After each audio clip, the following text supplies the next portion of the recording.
മഹാഗാന്ധാരം.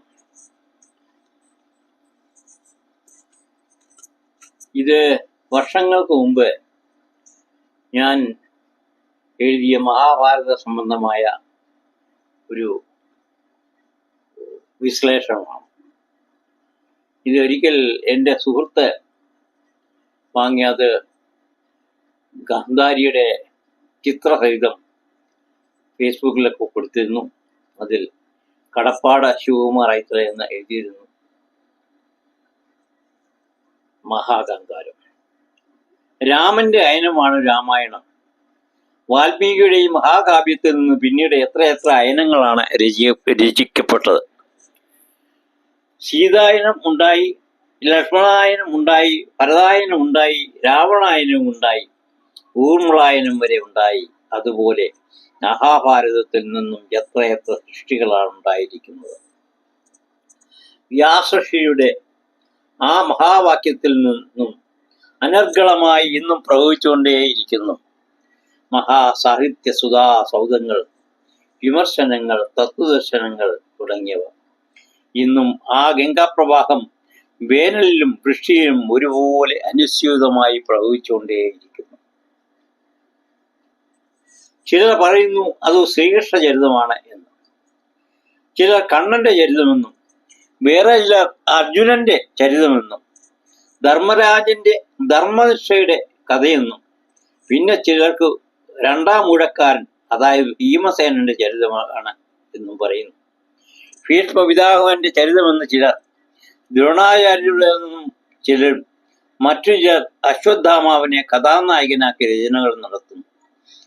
വേറെ ചിലർ ഏകലവ്യന്റെ നൊമ്പരത്തിന്റെയും ഗുരുഭക്തിയുടെയും മാറ്റുരയ്ക്കുന്ന കഥകൾ മെനയും.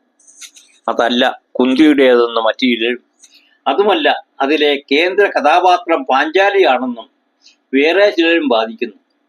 അതുമല്ല ദുര്യോധനന്റെ ജയപരാജയങ്ങളുടെ കഥയാണ് മഹാഭാരതം എന്ന് മറ്റു ചിലരും. എന്നാൽ ഞാനിവിടെ പറയുവാൻ ഉദ്ദേശിക്കുന്നത് മഹാഭാരതം ഒരു മഹാഗാന്ധാരം ആണെന്നാണ്. ഗാന്ധാരി എന്ന ഗാന്ധാരപുത്രിയുടെ ത്യാഗത്തിന്റെയും ധർമ്മനിഷ്ഠയുടെയും പുത്രവാത്സല്യത്തിന്റെയും കഥയാണ് മഹാഭാരതം എന്ന മഹാഗാന്ധാരം.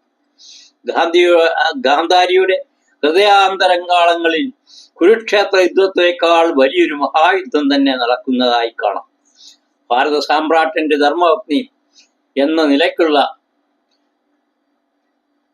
രാഷ്ട്രധർമ്മമാണോ വലുത്, പുത്രധർമ്മമാണോ വലുത് എന്ന് നിർണയിക്കപ്പെടുന്ന ഒരു യുദ്ധക്കളം ഗാന്ധാരിയുടെ ഉള്ളിൽ തന്നെ നമുക്ക് കാണാം. സൂര്യനും തമ്മിൽ ഏറ്റുമുട്ടുന്നത് പോലെ മഹായോഗീശ്വരനായ ശ്രീകൃഷ്ണനെ പോലും ശപിക്കുവാൻ ചങ്കൂറ്റം കാണിച്ച ഗാന്ധാരപുത്രിയുടെ ജീവിതത്തിലേക്ക് ഒരു എത്തിനോട്ടം, വ്യത്യസ്തമായ ഒരു എത്തിനോട്ടം എന്ന് ഞാനിവിടെ പറഞ്ഞുകൊള്ളട്ടെ. മഹാഭാരത യുദ്ധം തുടങ്ങി 17 ദിവസം കഴിഞ്ഞിരിക്കുന്നു.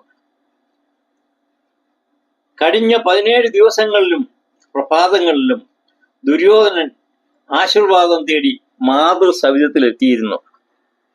101 മക്കളുടെ മാതാവായ ഗാന്ധാരി മാതാവിന്റെ അവശേഷിക്കുന്ന ഏകപുത്രൻ 99 പുരുഷ പ്രജയെയും ഭീമസേനൻ തച്ചു കൊന്നു കഴിഞ്ഞിരിക്കുന്നു.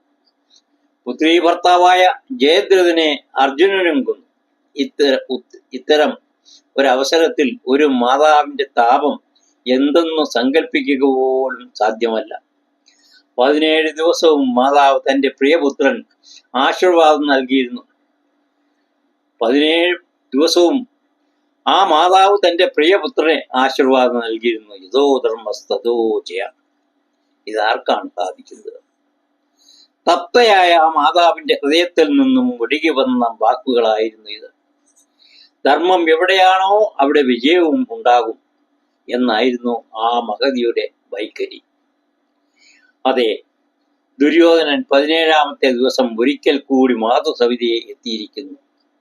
ഇപ്പോൾ ഒരു പ്രാർത്ഥനയോടെ അതോ നിവേദനമോ ആയിട്ടാണ് വരവ്. രണ്ടു പക്ഷത്തെയും മഹാരഥന്മാർ എല്ലാം തന്നെ മരിച്ചു കഴിഞ്ഞിരിക്കുന്നു. നാളെ നടക്കാൻ പോകുന്ന അന്തിമ യുദ്ധത്തിന് മുന്നോടിയായി ഉള്ള ഒരു നിവേദനമാണ്. എന്തായിരുന്നു ആ നിവേദനം? മാതേ, നാളെ പ്രഭാതത്തിൽ എന്നെ വിജയീഭവ എന്ന് ആശീർവദിക്കണം. അതായിരുന്നു ദുര്യോധനന്റെ നിവേദനം. ഇത്രമാത്രം ദുര്യോധനൻ പറഞ്ഞു തുടങ്ങി. അമ്മയുടെ ഈ ഒരാശീർവാദം മാത്രം മതി നാളത്തെ യുദ്ധത്തിൽ ഞാൻ വിജയിക്കുവാൻ. ഇതു പറയാനാണോ ഈ വൈകിയ വേളയിൽ എത്തിയത് എന്ന് ചോദിച്ചേക്കാം. പക്ഷേ ദുര്യോധനനറിയാം നാളത്തെ പ്രഭാതത്തിലും അമ്മയുടെ ആശീർവചസ്സുകൾ പഴയതുപോലെ തന്നെ ആയിരിക്കും എന്ന്. അതിനാലാണ് തലേ ദിവസം തന്നെ എത്തിയത്. ദുര്യോധനൻ വിചാരിച്ചു, പുത്രൻ ജീവനോടെ ഇരിക്കണമെന്ന് ആഗ്രഹിക്കാത്ത ഏത് മാതാവാണുള്ളത്?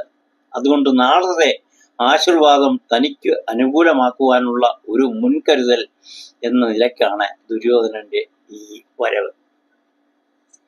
ഈ ബാക്കി ഭാഗം രണ്ടാം ഭാഗം.